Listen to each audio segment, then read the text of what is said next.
Inter అయిపోయిన తర్వాత next ఏంటి అనగానే పేరెంట్ కైనా స్టూడెంట్ కైనా మైండ్ లో వచ్చేది బీటెక్. సో బీటెక్ లో ఏ కోర్స్ తీసుకోవాలి, ఏ కోర్స్ ఏ కాలేజ్ చేస్తే బెటర్? ఇక్కడ రెండు తెలుగు రాష్ట్రాలు ప్లస్ అంటే సందీప్ యూనివర్సిటీ కంపారిజన్ చేస్తే ఇక్కడ బీటెక్ అయిపోయిన తర్వాత ప్రతి స్టూడెంట్ వెళ్ళి అమీర్పేటలో ఏదో కోచింగ్ సెంటర్లో కోచింగ్ తీసుకోవడం, ఒక 1 year 2 years వేస్ట్ చేయడం అట్లా చేస్తూ ఉంటారు. అదే మన సందీప్ యూనివర్సిటీలో బీటెక్తో పాటు సర్టిఫికేషన్ కోర్సెస్ అనేవి అదనంగా నేర్పిస్తారు అనమాట. దానివల్ల వాళ్ళకి టైం అనేది సేవ్ అవుతుంది. బీటెక్ అవ్వడంతో వాళ్ళకి నచ్చిన కంపెనీలో అంటే 200+ కంపెనీస్ ప్లేస్మెంట్స్ క్యాంపస్కి వస్తాయి కాబట్టి వాళ్ళకి నచ్చిన కంపెనీలో వాళ్ళు ప్లేస్ అవుతారు, జాబ్ వస్తుంది. 1,12,00,000 రూపాయలు హైయెస్ట్ ప్యాకేజ్ వచ్చింది యూనివర్సిటీలో. యావరేజ్ ప్యాకేజ్ వచ్చేసి 8 to 12 lakhs ప్యాకేజ్ ఉంది.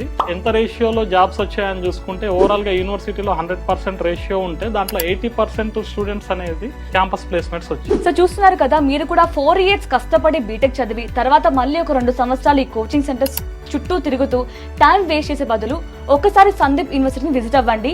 మీకు అక్కడ ఈచ్ అండ్ ఎవ్రీథింగ్ ఎక్స్ప్లెయిన్ చేయబడుతుంది. తెలుసుకున్న తర్వాత జాయిన్ అవ్వండి. సో దీని గురించి మోర్ డీటెయిల్స్ కావాలంటే జస్ట్ స్క్రీన్ మీద కనిపిస్తున్న నెంబర్కి కాంటాక్ట్ అవ్వండి.